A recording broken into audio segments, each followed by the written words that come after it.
जय श्री राम मित्रों। त्रिजटा राक्षसी की कथा। त्रिजटा राक्षसी से साध्वी तक। दोस्तों, रामायण का यह एक ऐसा पात्र है जिसकी चर्चा बहुत कम होती है। तो चलिए दोस्तों, आज हम त्रिजटा राक्षसी की एक कहानी सुनते हैं जो कि बहुत ही अनोखी है।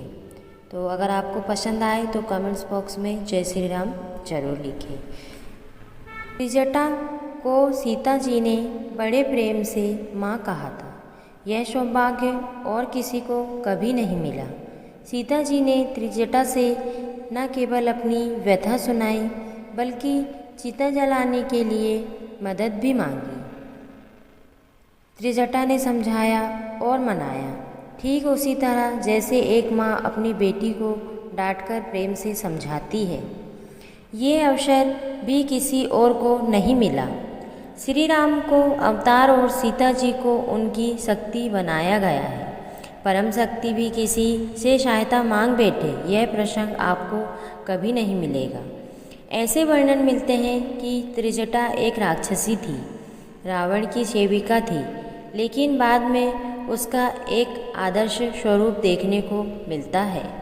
त्रिजटा के पूर्वज शुरू से ही लंका राज्य के सेवक रहे थे। त्रिजटा ने भी कुल परंपरा के अनुसार रावण की सेवा की।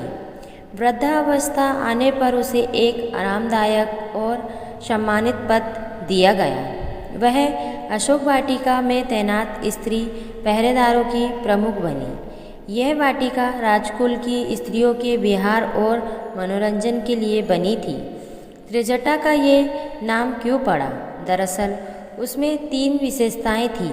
वह ईश्वर में एवं अवतारों में विश्वास करती थी। अपने कार्यों में अति कुशल थी। उसमें अच्छे बुरे का विवेक था। अपने इन गुणों के चलते वह राक्षसों की भीड़ में बिल्कुल अलग दिखती थी। लंका के लोग व्यंग से उसे त्रिजटा कहते थे। राजकुमार विभीषण का प्रगाढ़ स्नेह उन पर था, अतः परिहास में उन्हें विभीषण की पुत्री भी कहा जाता था। अब एक दिलचस्प बात यह है, लंका में ऐसे लोगों की संख्या कम नहीं थी जो रावण से नाराज थे। राक्षस, अभिध्वंस, ऋषि विश्रवा, मंत्री माल्यवंत, महर्षि पुलस्त्य और विभीषण आदि लोग रावण की नीतियों के खिलाफ थे। परंतु ये लोग रावण से असहमत क्यों थे? क्योंकि रावण शक्ति के मद में पूरे विश्व से शत्रुता करता जा रहा था। उसने अयोध्या के सम्राट आरण्य की हत्या की, देवराज इंद्र को बांधकर शरेआम अपमानित किया, महादेव के निवास स्थान कैलाश को उठाने की कोशिश की, सौतेले भाई कुबेर की पुत्रवधू पर अत्याचार किया, अपनी सगी बहन मीनाक्षी के पति काल के सम्राट विद्युत विवह को मार दिया। रावण को ये शनक थी कि वह संसार की हर अद्वितीय वस्तु को लंका लाएगा। अपने पति की मृत्यु से विचलित उसकी बहन मीनाक्षी ने इसी को आधार बनाकर उसे सबक सिखाने की सोची।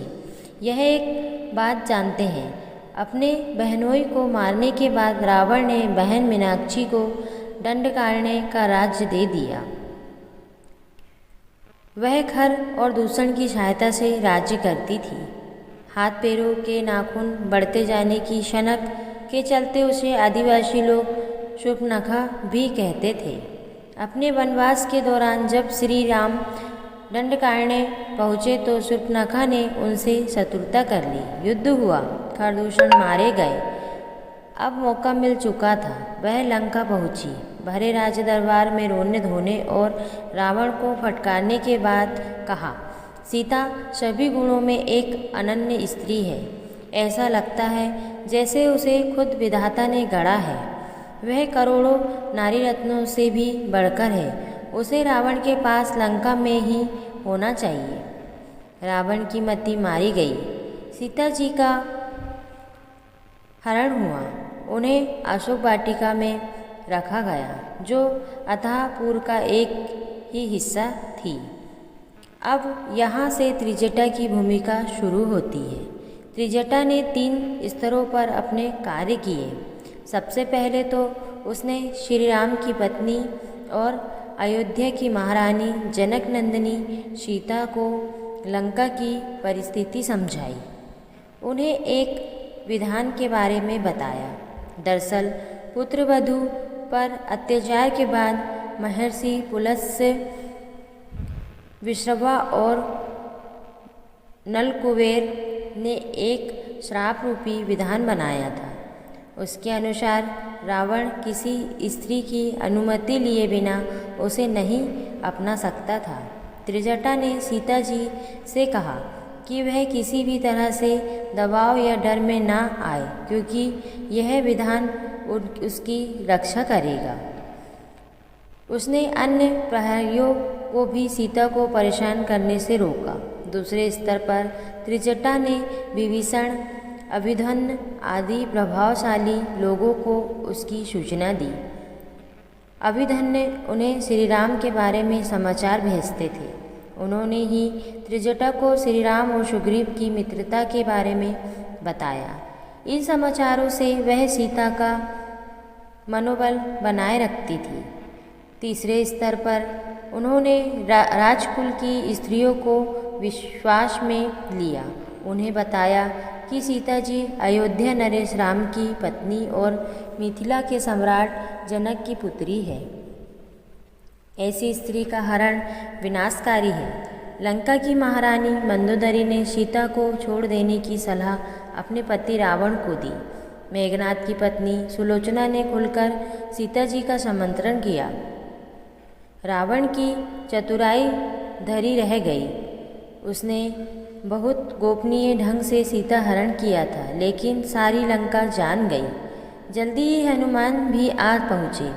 अतुलित बल के धाम श्री रामचंद्र जी के दूत विभीषण ने उन्हें अशोक वाटिका में जाने की युक्ति बताई। उस शाम को रावण भी वहां आया। धमकी दी, यदि 1 महीने तक सीता ने निर्णय नहीं लिया तो वह उनका वध कर देगा। उसके जाने के बाद त्रिजटा ने सीता जी को अपना सपना सुनाया। श्री रामचरितमानस के अनुसार त्रिजटा ने कहा, सपने वानर लंका जारी, जातु धान सेवा सब नारी। मतलब वानर ने लंका में आग लगाई है और राक्षस सेना को मारा। अब एक सवाल लेते हैं, त्रिजटा ने ऐसा क्यों कहा? देखिए, इसे समझना बहुत ही सरल है। वह जानती थी कि राम के दूत जरूर आएंगे। उनके द्वारा कोई ऐसा कार्य जरूर होना चाहिए जिससे शासक वर्ग भयभीत हो उठे। रावण का मनोबल टूटना बहुत जरूरी था। यह कार्य आग ने किया। रावण की प्रतिष्ठा उसकी अजेयता में थी। उसकी राजधानी में शत्रु द्वारा आग लगाने से उसकी यह प्रतिष्ठा धूल में मिल गई। उसके मित्र राजाओं ने सोचा, जो अपनी राजधानी नहीं बचा सका वो हमारी रक्षा कैसे करेगा। इसका नतीजा क्या निकला? श्री राम जी की सेना पूरा दक्षिण भारत पार करती हुई समुद्र तट पर आ पहुंची। किसी राज्य ने उन्हें नहीं रोका। आगे हम जानते हैं, भयंकर युद्ध हुआ। रावण ने जब पराजय होती देखी तो मनोवैज्ञानिक अस्त्र चलाया, एक नकली मस्तक बनवाया जिसका चेहरा हूबहू श्री राम के जैसा था। यह सिर अशोक वाटिका में माता सीता को भेजा गया। वह चाहता था कि निराश होकर सीता जी अपने प्राण दे दे। त्रिजटा ने रावण की माया भाप ली और सीता जी की रक्षा की। युद्ध का परिणाम धर्म की विजय में हुआ। बल, छल और आडंबर पर आधारित राक्षसी संस्कृति नष्ट हुई। विभीषण सम्राट बने। सत्ता परिवर्तन के दौरान में त्रिजटा का कोई जिक्र नहीं आता। लंका के तमाम निवासियों ने नगर के बाहर जाकर राम जी के दर्शन किए। त्रिजटा नहीं गई। शायद वो इस बात से दुखित थी कि सीता जैसी सत्य स्वरूपा स्त्री को अग्नि परीक्षा देने हेतु कहा गया था। इसके बाद हम कुछ अस्पष्ट संकेत मिलते हैं। इनसे पता चलता है कि त्रिजटा ने अपने आप को धर्म और अध्यात्म में लीन कर लिया। जो भी हो, माता सीता को त्रिजटा याद रही। एक कथा बताती है कि श्री राम और माता सीता उससे मिलने हेतु लंका भी आए। त्रिजटा ने काशी में रहकर महादेव की भक्ति करने की इच्छा जताई। ऐसा ही हुआ। कहते हैं काशी में आज भी त्रिजटा का एक मंदिर है। यह मंदिर काशी विश्वनाथ के पास है। साल में एक दिन यह त्रिजटा की विशेष पूजा होती है। सुहागिन स्त्रियों द्वारा यहाँ सब्जियाँ चढ़ाकर अपने सुहाग की मंगल कामना की जाती है। त्रिजटा की कथा जताती है कि परम शक्ति के साथ जुड़ाव और अच्छे लोगों की मदद करना कभी व्यर्थ नहीं जाता। माता सीता की मदद करके न केवल उसने अपने पूर्व जीवन का प्रायश्चित किया, बल्कि श्री राम की विजय में भी सहायक बनी। इस एक घटना से लंकावासी राक्षसी त्रिजटा को काशीवासी साध्वी त्रिजटा में बदल दिया। जय श्री